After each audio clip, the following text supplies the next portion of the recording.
Онда біз видеомызды бастайық. Бүгінгі дайындайтын асқа керек заттарымыз 650 грамм ұн, 300 мл су, 1 шай қасық тұз және 1 шай қасық кепкен аштығы. Алдымен жылы суымыз. Суымызды жылтып қойдық. Ашыған қамырға міндетті түрде суымыз жылы болу керек. Құямыз, оны былай байқап қоямыз, тұзымызды саламыз. Тұзымызды салып, ертіп қоямыз.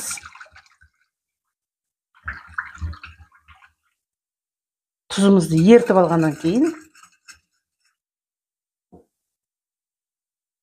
кепкен аштығымызды саламыз.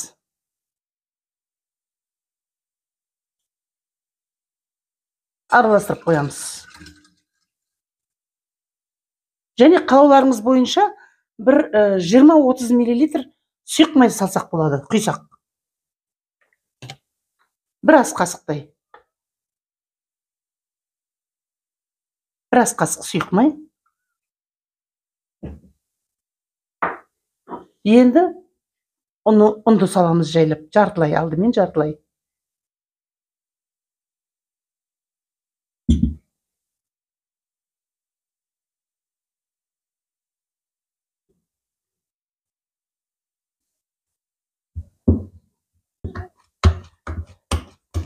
Міне, қамырымыз дайын болды. Енді бетін жабамыз да, бір 40-50 минутқа ашып көтерілгенше күтеміз.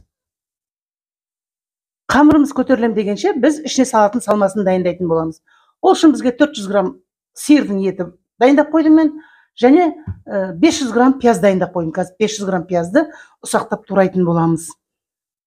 Фаршымызды қоя тұрамыз, және пиязымызды турап бастаймыз.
Енді осы пиязымыздың үстіне мына фаршты саламыз. 400 грамм фарш. Мұны да жақсылап араластырып қоямыз.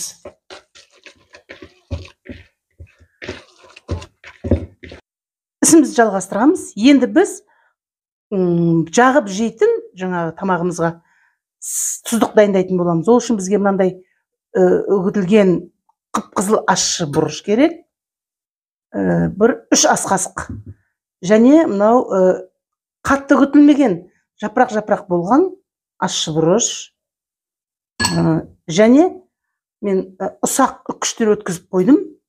3 түйір чеснок. 3 түйір чеснок. Осылардың бәріне қазір мен қайнап тұрған ыстық су құямын. Бір 100-150 граммдай. Қазір қараймыз. Қанша 100 грамм жеткілікті болса, артық құймаймыз. Мына бұрышымыз суға батып тұру керек. Болды, міне суға батқанша құямыз. Кішкене бөгу керек. Кепкен бұрышымыз кішкене еріп, ісіну керек шамалы. 5 минуттай бір бөгіп тұрады. Оған дейін біз майымызды қыздыратын боламыз. Ол үшін осындай ас қасықпен 5-6 ас қасық май құямыз, сұйық май. Майымызды қыздыруға қойдық. Бұрышымыз бөгіп жатыр. Сол арада біз кішкене 5-6 капля уксус құямыз. Бір жарты шай қасық. 72% уксус. Жарты шай қасық қана. Ол ұзағырақ дастарханда тұрып қалғанда ашып кетпесін деп. Бұрыш. Осылай аз дайындайтын боламыз, себебі бұны қатты көп жей бермейді адамдар. Бір сондай сүйіп жейтін адамдар болмаса. 5 ас қасық сұйық майды қатты қыздырдым. Енді осы чесноктың үстіне, бұрышымыздың үстіне өстіп айналдыра құйып шығамыз.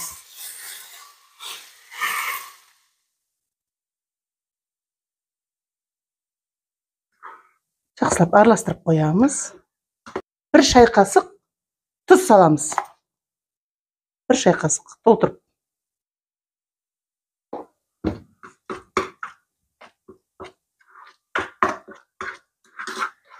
Тұздығымыз дайын.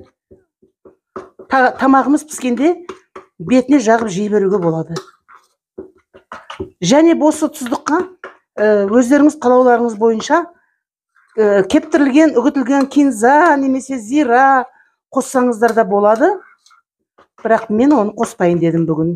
Сіздер өз қалауларыңыз бойынша көкөніс, аскөк, укроп, петрушка дейміз ғой, солардан ұсақтап турасаңыздар болады. Егер бірақ ұзақ сақтауға арналған болса, онда қоспағандарыңыз жөн. Ал егер бір дастарханнан қайтпайтын жағдайда, онда қосып, бірге қоссаңыздар да дәмі керемет болады. Мұны лажжан деп атаймыз. Ұйғырлардың осындай манты тағамдарына, осындай буда піскен тағамдарға, жалпы қамыр ет тағамдарына арналған осындай тұздық деп айтуға болады. Міне дайын болды тұздығымыз. Міне қамырымыз дайын болды. 2 есе көтерілді. Енді қазір мұны дастарханымызға түсіреміз де, кішкене бөліктерге бөлеміз. Кішкене ұндап жібереміз де.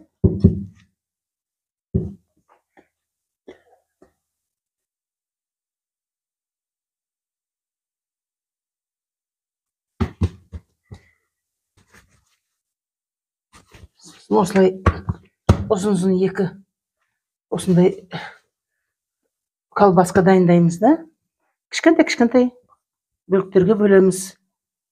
Қанша грамм екенін білмеймін. Әне бір 30-40 граммдай болатын шығар. Одан үлкен айтудың керегі жоқ.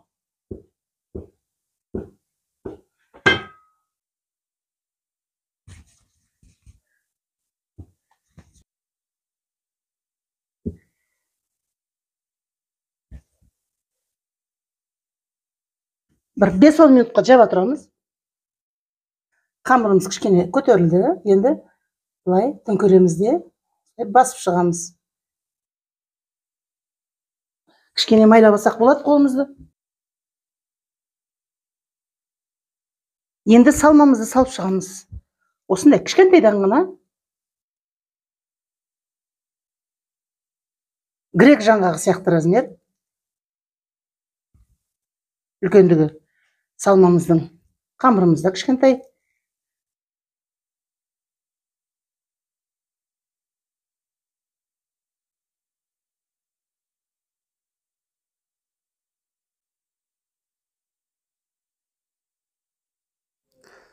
Осылай әрқайсысын айналдыра дөңгелетіп түйіп шығамыз мантыларымызды. Өте оңай. 1-2 жасап көрсеңіз, әрқайсысын жасай алатын боласыздар. Егер қамыр кішкентай сияқты көрінсе, сәл тартыңқыра жіберуге болады. Кішкене етін үлкен бармақпен итеріңкіреп отырамыз.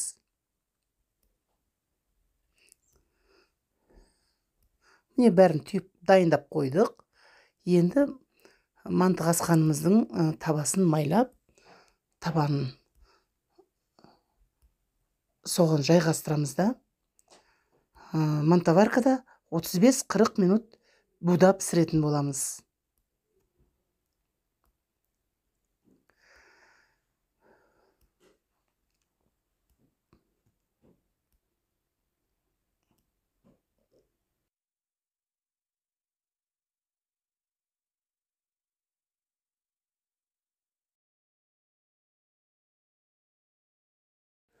Міне мантыларымыз дайын болды. Топ-томпақ, әдемі, тәбетіңді ашатын ұйғыр мантысы дайын болды.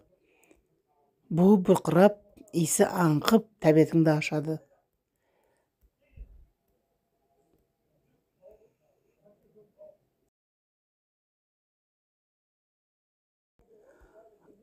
Кәне дәмін көрейік, қандай болды екен? Күшті, керемет. Аромат иісі деген керемет, тәбетіңді ашады. Дайындаған тұздығымыздан жағып көрейік.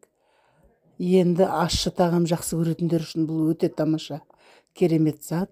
Лазжан деген міне осы ұйғыр мантысымен өте жақсы үйлеседі өзі. Күшті, керемет. Дәмі қандай күшті. Жесең жегің келе береді. Осылай дайындап жеп тұрыңыздар. Ұнаса лайк басыңыздар, пікір қалдырыңыздар.